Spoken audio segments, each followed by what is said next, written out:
નમસ્કાર મિત્રો, આપણે ધોરણ 12ની અંદર ચેપ્ટર નંબર 1ની અંદર લાસ્ટ લેક્ચરની અંદર મોટા ટાઈપના એક્ઝામ્પલ ક્લિયર કરેલા, જેની અંદર આપણે એક અગત્યનું સૂત્ર વાપરેલું ઝેડ બરાબર, એટલે કે ઝેડ એટલે પ્રતિ એકમ કોષની પરમાણુની સંખ્યા, ઝેડ બરાબર એનો ઘન ગુણ્યા ડી ગુણ્યા એને છેદમાં પરમાણુ ભાર. આ સૂત્રથી આપણે મોટા મોટા દાખલા એની અંદર કોયડાના પણ ક્લિયર કરેલા હતા અને લખાણ સંબંધિત પણ ક્લિયર કરેલા હતા. એક જ સૂત્રથી આખા દાખલા આપણે સોલ્વ કરેલા. આજે નવા ટોપિક પર જઈ રહ્યા છે. હવે દાખલા સાથેના પોઈન્ટ સાથે હવે કોઈ સંબંધ નથી. હવેનો પોઈન્ટ ટોટલી થિયરિટિકલ છે.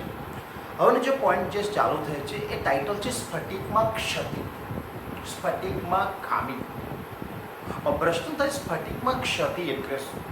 તો દુનિયાનો કોઈ પણ સ્ફટિકમય પદાર્થ હોય 100% સંપૂર્ણ ક્લિયર હોતો નથી, એમાં થોડીક તો અશુદ્ધિ હોય છે. તો આપણો જે પ્રશ્ન એવો છે કે સ્ફટિકમાં ક્ષતિનો મતલબ શું?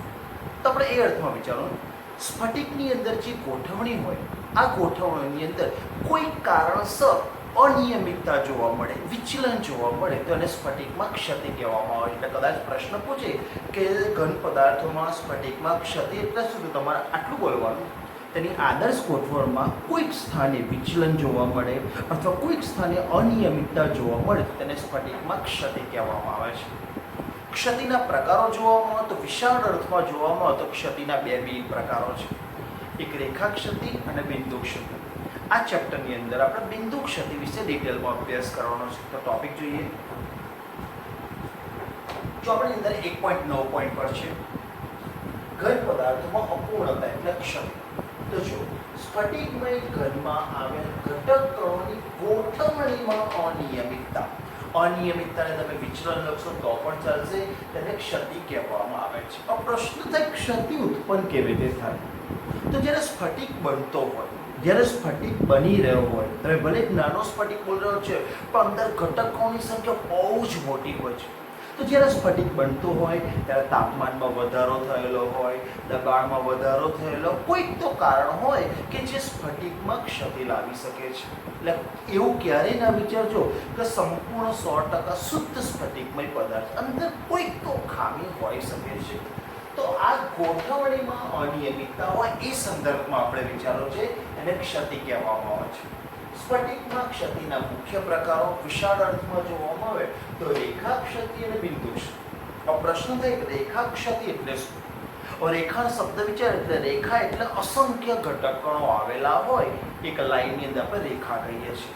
તો અહીંયા એ અર્થમાં વિચારવાનું છે, કોઈ સ્ફટિકની આદર્શ ગોઠવણ છે, આ આદર્શ ગોઠવણની અંદર અસંખ્ય ક્ષતિ જોવા મળે છે, અસંખ્ય પરમાણુઓ છે અનિયમિત સ્વરૂપે જોવા મળે, અને રેખા ક્ષતિ કહેવામાં આવે છે.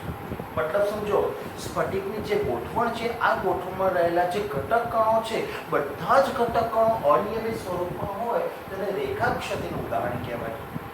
બિંદુ ક્ષતિ સ્ફટિકની એક આદર્શ ગોઠવણ છે, કોઈ એક સ્થાને એ સ્થાનની આજુબાજુ, મતલબ એક બિંદુ, એની આજુબાજુ સ્ફટિકમાં અનિયમિતતા જોવા મળે, વિચલન જોવા મળે, તેને બિંદુ ક્ષતિ કહેવાય. એટલે બિંદુ ક્ષતિની અંદર આખી સ્ફટિકની આદર્શ ગોઠવણ હોય, એમાં કોઈ એક સ્થાને અનિયમિતતા જોવા મળે તો આપણે એને બિંદુ ક્ષતિ કહીશું. સમગ્ર સ્ફટિકમાં અનિયમિતતા જોવા મળે એટલે બધા જ ઘટકો અસ્તવ્યસ્ત ગોઠવાયેલા, તેને રેખા ક્ષતિ કહે છે. 12માની અંદર આ ચેપ્ટરની અંદર આપણે રેખા ક્ષતિ વિશે કશું ડિસ્કસ કરવાની નથી, આપણે બિંદુ ક્ષતિ વિશે ભણવાનું છે. બિંદુ ક્ષતિના મુખ્ય પ્રકારો 3 પ્રકારો છે, તત્વયોગમિતીય ક્ષતિ, બિન તત્વયોગમિતીય ક્ષતિ અને અશુદ્ધ ક્ષતિ. સાંભળજો, બિંદુ ક્ષતિના મુખ્ય 3 પેટા પ્રકાર છે, તત્વયોગમિતીય ક્ષતિ, બિન તત્વયોગમિતીય ક્ષતિ અને અશુદ્ધ ક્ષતિ. તત્વયોગમિતીય ક્ષતિના જો પ્રકાર ડિટેલમાં જોવામાં આવે તો 4 પ્રકાર છે, રિક્ત ક્ષતિ, આંતરાલિક ક્ષતિ, સ્વાટકી ક્ષતિ અને ફ્રેન્કલ ક્ષતિ. તત્વયોગમિતીય ક્ષતિ ડિટેલમાં જોવામાં તો 4 પેટા પ્રકાર છે, રિક્ત ક્ષતિ જે જાણકારી માટે છે, આંતરિક ક્ષતિ જે જાણકારી માટે છે, તમારે સ્વાટકી ક્ષતિ અને ફ્રેન્કલ ક્ષતિ ડિટેલમાં ભણવાનું છે. અને આજે આપણે આ ટોપિક કમ્પ્લીટ કરીશું. બિન તત્વયોગમિતીય ક્ષતિ એના 2 પેટા પ્રકાર છે, ધાતુ વધારો ક્ષતિ અને ધાતુ ગુણક ક્ષતિ. એટલે બિન તત્વયોગમિતીય ક્ષતિની વાત કરે એનો મતલબ તમારે ધાતુ વધારો ક્ષતિ વિશે ડિસ્કસ કરવાની છે અને ધાતુ પૂર્ણાંક ક્ષતિ વિશે ડિસ્કસ કરશો. આ બે ડિસ્કસ કરશો એટલે બિન તત્વયુક્ત વિદ્યા ક્લિયર થશે. ત્રીજી છે અશુદ્ધિ ક્ષતિ. તેના કોઈ પેટા પ્રકાર નથી, એની એક થિયરી છે. તો આજે સ્ફટિકમાં ક્ષતિમાં આટલું ડિટેલમાં ભણવાનું છે, પણ આજે બોર્ડ પર ફક્ત આપણે તત્વયુગ્મિત ક્ષતિને ક્લિયર કરવાનું છે. આજનો જે ટાર્ગેટ બોર્ડ પર છે તો મેં તત્વયુગ્મિત ક્ષતિને ડિટેલમાં લેવાનો પ્રયત્ન કર્યો છે. હવે સાંભળો. પહેલું રિક્ત સ્થાન. રિક્ત એટલે ખાલી જગ્યા. હવે રિક્ત ક્ષતિ કોને કહેવાય? કોઈ સ્ફટિક છે, એમાં ઘટક કણો છે. એમાં કોઈ ઘટક કણ છે જે કોઈ કારણસર સ્ફટિક છોડીને સ્ફટિકની બહાર નીકળી જાય, સ્ફટિકને છોડીને પોતાનું સ્થાન ત્યાંથી છોડીને સ્ફટિકની બહાર નીકળી જાય અને પોતાના સ્થાને ખાલી જગ્યા ઉત્પન્ન કરે અને રિક્ત ક્ષતિ કહેવામાં આવે છે. એટલે જ્યારે પણ રિક્ત ક્ષતિ બોલે ઇટ મીન્સ સ્ફટિકમાં રહેલો જે ઘટક કણ છે, એ ચાહે આયન પણ હોઈ શકે, એ જે પણ હોય, એ ઘટક કણ છે પોતાનું સ્થાન છોડીને સ્ફટિકની બહાર નીકળી જાય અથવા તો પોતાનું સ્થાન છોડીને અન્ય સ્થાને જાય, બટ પોતાના સ્થાને ખાલી જગ્યા પાડે તેને રિક્ત ક્ષતિ કહેવામાં આવે છે. દાખલા તરીકે તમે ક્લાસમાં તમારી બેન્ચ પર કમ્પ્લીટ તમારી જગ્યાએ જગ્યાએ બેઠા છો.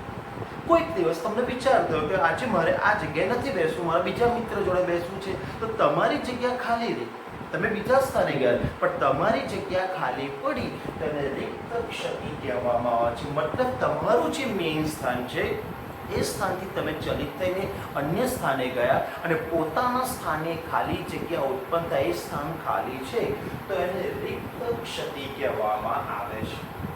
બીજો શબ્દ આંતરાલિક ક્ષતિ. આંતરાલિક ક્ષતિ એટલે શું? સ્ફટિકમાં ઘટક કણો ગોઠવાયેલા, આપણે ઘટક કણો આપણા પરમાણુને ગોળાકાર વિચારે છે.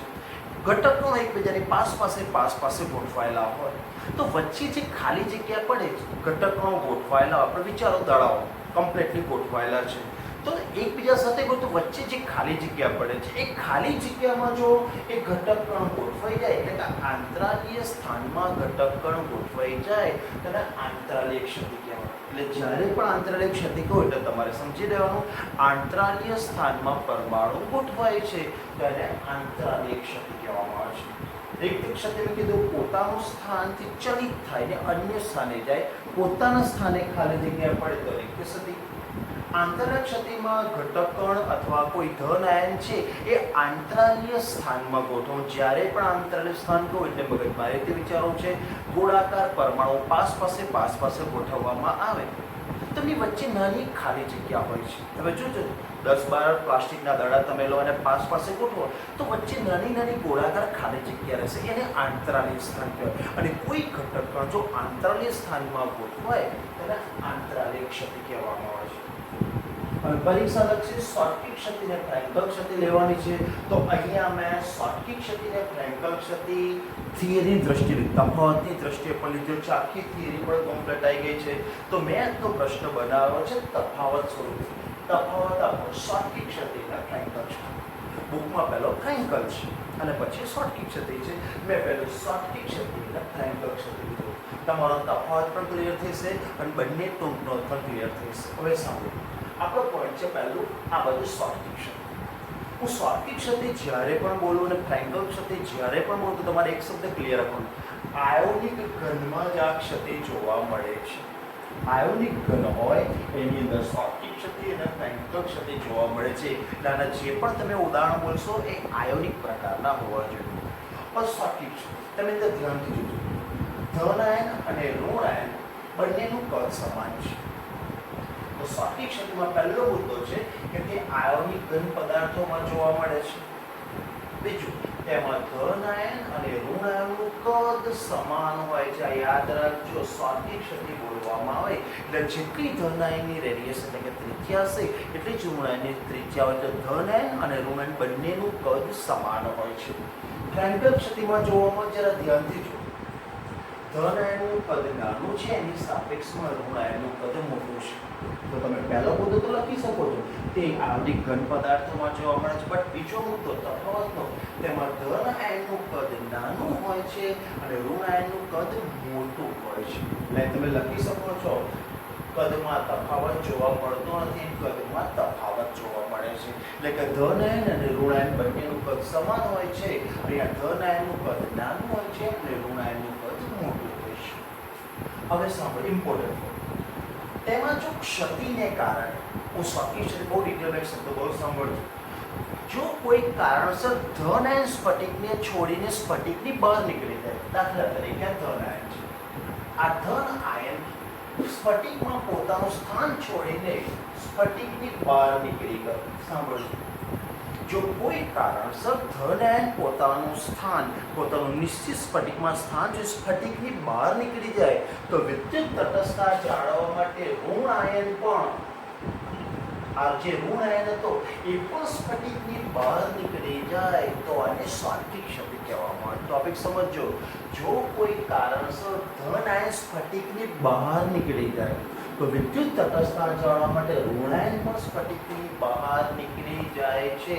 એનો મતલબ એક ખાસ પોઈન્ટ તમને કહું છું, આમાં જે પણ છિદ્રો છે ખાલી જગ્યા પડી, તમે જોઈ શકો છો પોતાના સ્થાને ખાલી, એ જે પણ છિદ્રો હોય છે બેકી સંખ્યામાં હોય છે, યુગ્મક સ્વરૂપે હોય. એટલે કદાચ પરીક્ષામાં પ્રશ્ન પૂછે કે સ્વાર્થિક ક્ષતિમાં નીચેનામાંથી ખાલી જગ્યા છિદ્રો શક્ય નથી, તો એકી સંખ્યામાં શક્ય નથી. 2, 4, 6, 8, 10 શક્ય છે, કારણ કે ધન આયન સ્ફટિકની બહાર નીકળી જાય તો વિદ્યુત તટસ્થતા જાળવવા એક ઋણ આયન પણ સ્ફટિકની બહાર નીકળી જાય છે. એનો મતલબ એની અંદર જે ખાલી જગ્યા પર જે છિદ્રો પડ્યા હંમેશા યુગ્મ સ્વરૂપે હોય છે. મેં અહીંયા લખ્યું નથી, હું બોલું છું, ધ્યાનથી જોજો, વિડીયો લેક્ચર ધ્યાનથી જોજો, થોડું વધારાનું શીખવા મળશે.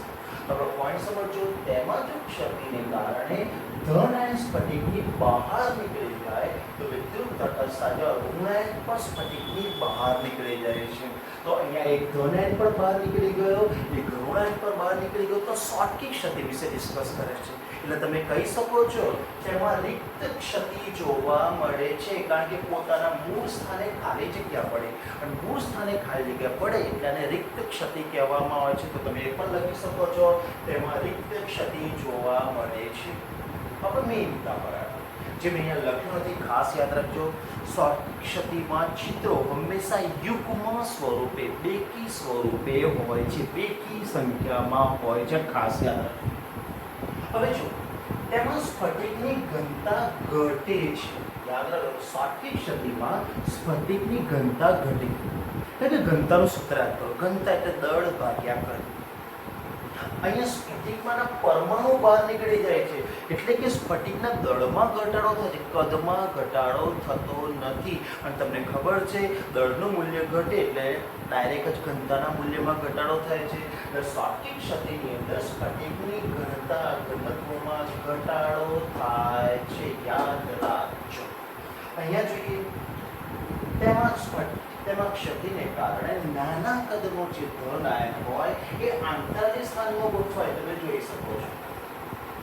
આ નાના કદનો જે ધન આયન છે આંતરિક સ્થાનમાં ગોઠવાય છે, મતલબ પોતાના સ્થાને તો ખાલી જગ્યા ઉત્પન્ન કરે જ છે, એટલે રિક્ત ક્ષતિ તો બને જ છે, પણ આંતરિક સ્થાનમાં પણ ગોઠવાય છે. તફાવતમાં એક મુદ્દો એડ કરવો હોય તો ફ્રેન્કલ ક્ષતિમાં રિક્ત ક્ષતિ અને આંતરિક ક્ષતિ બંને જોવા મળે છે, જ્યારે સ્વાર્થિક ક્ષતિની અંદર ફક્ત રિક્ત ક્ષતિ જોવા મળે છે.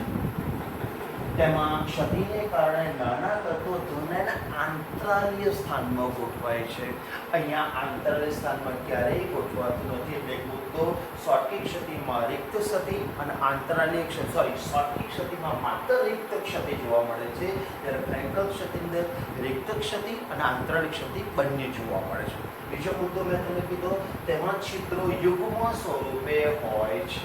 અહીંયા યુગ્મ સ્વરૂપે પણ હોઈ શકે છે, અયુગ્મક સ્વરૂપે હોય છે, ક્લિયર હોતું નથી, પણ અહીંયા તો ક્લિયર છે.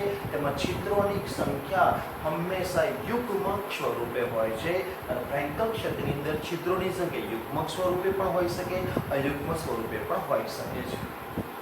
તેમાં ઘનતા ઘટે છે, આની અંદર ઘનતા અચળ રહે છે. ખાસ ધ્યાનથી જોજો, કારણ કોઈ જ પરમાણુ સ્ફટિકને છોડીને બહાર ગયો નથી, મતલબ સ્ફટિકમાં રહેલું જે દળ છે એસિટીસ રહે છે, અને સ્ફટિકનું કદ તો એસિટીસ જ છે, એટલે દળમાં ફેરફાર થતો નથી, કદમાં ફેરફાર થતો નથી, એટલે ઘનતા હંમેશા અચળ રહે છે. તો ધ્યાનથી સમજો, હું ફ્રેન્કલ ક્ષતિની વાત કરું એટલે તમારે યાદ રાખવાનું ઘનતા અચળ રહે છે. ઉદાહરણ જોઈએ, sodium chloride, potassium chloride, caesium chloride અને AgBr સિલ્વર ક્લોરાઇડ. ત્યારે ધ્યાનથી જોજો, sodium chloride, potassium chloride, magnesium chloride અને સિલ્વર બ્રોમાઇડ છે એ તમારા સ્ફટિક ક્ષતિના ઉદાહરણ છે. અહીંયા જોજો ઝિંક સલ્ફાઇડ, સિલ્વર ક્લોરાઇડ અને સિલ્વર બ્રોમાઇડ બંનેમાં તમે જોઈ શકો છો AgBr એ સ્ફટિક ક્ષતિ પણ ધરાવે છે અને AgBr ફ્રેન્કલ ક્ષતિ પણ ધરાવે છે. પરીક્ષામાં કદાચ એમસીક્યુમાં પૂછે કયું આયોનિક સંયોજન એવું છે જે સ્ફટિક અને ફ્રેન્કલ બંને પ્રકારની ક્ષતિ ધરાવે છે, તો તમારો જવાબ આવશે સિલ્વર બ્રોમાઇડ. હવે જ્યારે મેં નોટ જ્યારે એમસીક્યુમાં પૂછી શકે છે, સાંભળો NaCl માં 1 સેન્ટીમીટર ઘન કદ છે, 1 સેન્ટીમીટર લંબાઈ, પહોળાઈ અને ઊંચાઈ છે. એની અંદર ટોટલ 1022 આયનો હાજર હોય છે. પરીક્ષામાં પૂછે કે ઓરડાના તાપમાને 1 સેન્ટીમીટર ઘન કદ છે, તેમાં NaCl ના કેટલા આયનો હોય, તો બુકમાં લખેલું 1022 આયનો. પહેલો પોઈન્ટ નંબર બીજો, દર 1016 આયનો એક સ્ફટિક ક્ષતિ જોવા મળે છે. NaCl ની અંદર દર 1016 અને એક સ્ફટિક ક્ષતિ જોવા મળે છે. એટલે એક ધન આયન ને એક ઋણ આયન બહાર નીકળી જાય છે. હવે બંને મિનિંગોને ભેગો કરીને એક નવો મિનિંગ બનાવીએ.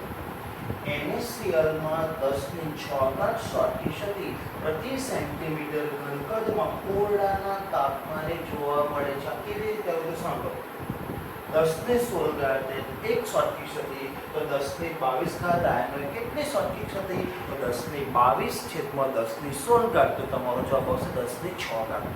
તો આ શબ્દ કેવી રીતે આવ્યો, 10⁻16 એક સ્ફટિક ક્ષતિ, તો 10⁻22 આયનો કેટલી સ્ફટિક ક્ષતિ, તો તમારો જવાબ આવશે 10⁶.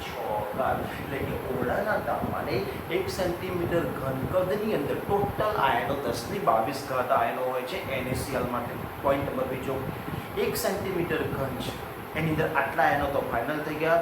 પોઈન્ટ દર 10⁻16 આયનો હોય એટલે એક સ્ફટિક ક્ષતિ જોવા મળે છે.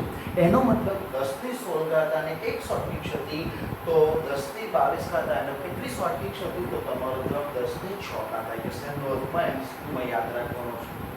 અહીંયા નોંધમાં લખ્યું છે સિલ્વર બ્રોમાઇડ એ સ્ફટિક ક્ષતિ અને ફ્રેન્કલ ક્ષતિ બંને પ્રકારની ક્ષતિ ધરાવે છે. પરીક્ષાની અંદર એમસીક્યુમાં પૂછો જે નોંધ છે એમસીક્યુની અંદર આવી શકે છે. અમુક મુદ્દા મેં લખ્યા નથી, જે વધારાના બોલ્યા જો તમને કહી દઉં છું ફરીવાર. સ્ફટિક ક્ષતિની અંદર માત્ર રિક્ત ક્ષતિનું ઉદાહરણ છે. ફ્રેન્કલ ક્ષતિ એ રિક્ત ક્ષતિ અને આંતરાલિક ક્ષતિ બંનેનું ઉદાહરણ છે. સ્ફટિક ક્ષતિની અંદર જે છિદ્રો મળે છે, જે ખાલી જગ્યા મળે છે, એ ઓલવેઝ યુગ્મક સ્વરૂપે હોય. અહીંયા જે છિદ્ર મળે છે યુગ્મ સ્વરૂપે પણ હોઈ શકે અને અયુગ્મ સ્વરૂપે પણ હોઈ શકે છે. તો આ લેક્ચરની અંદર આપણે તત્વયોગ વિધેય ક્ષતિ ક્લિયર કરો. નેક્સ્ટ લેક્ચરની અંદર આપણે વિતત્વયોગ વિધેય ક્ષતિ અને અશુદ્ધિ ક્ષતિનો ટોપિક ક્લિયર કરીશું અને નેક્સ્ટ લેક્ચરની અંદર ક્ષતિનો કોન્સેપ્ટ ક્લિયર થઈ જશે. ત્યારબાદ નવા પોઈન્ટ પર જઈશું. તો પરીક્ષાની દ્રષ્ટિએ આ પોઈન્ટ બહુ ઇમ્પોર્ટન્ટ છે. પરીક્ષામાં તફાવતો પૂછાઈ શકે છે, એમસીક્યુમાં પૂછાઈ શકે. તો આજના લેક્ચરમાં આપણે આટલું રાખીશું. નેક્સ્ટ લેક્ચરની અંદર ક્ષતિના બીજા પ્રકાર સાથે ફરી મળીશું. ઓકે.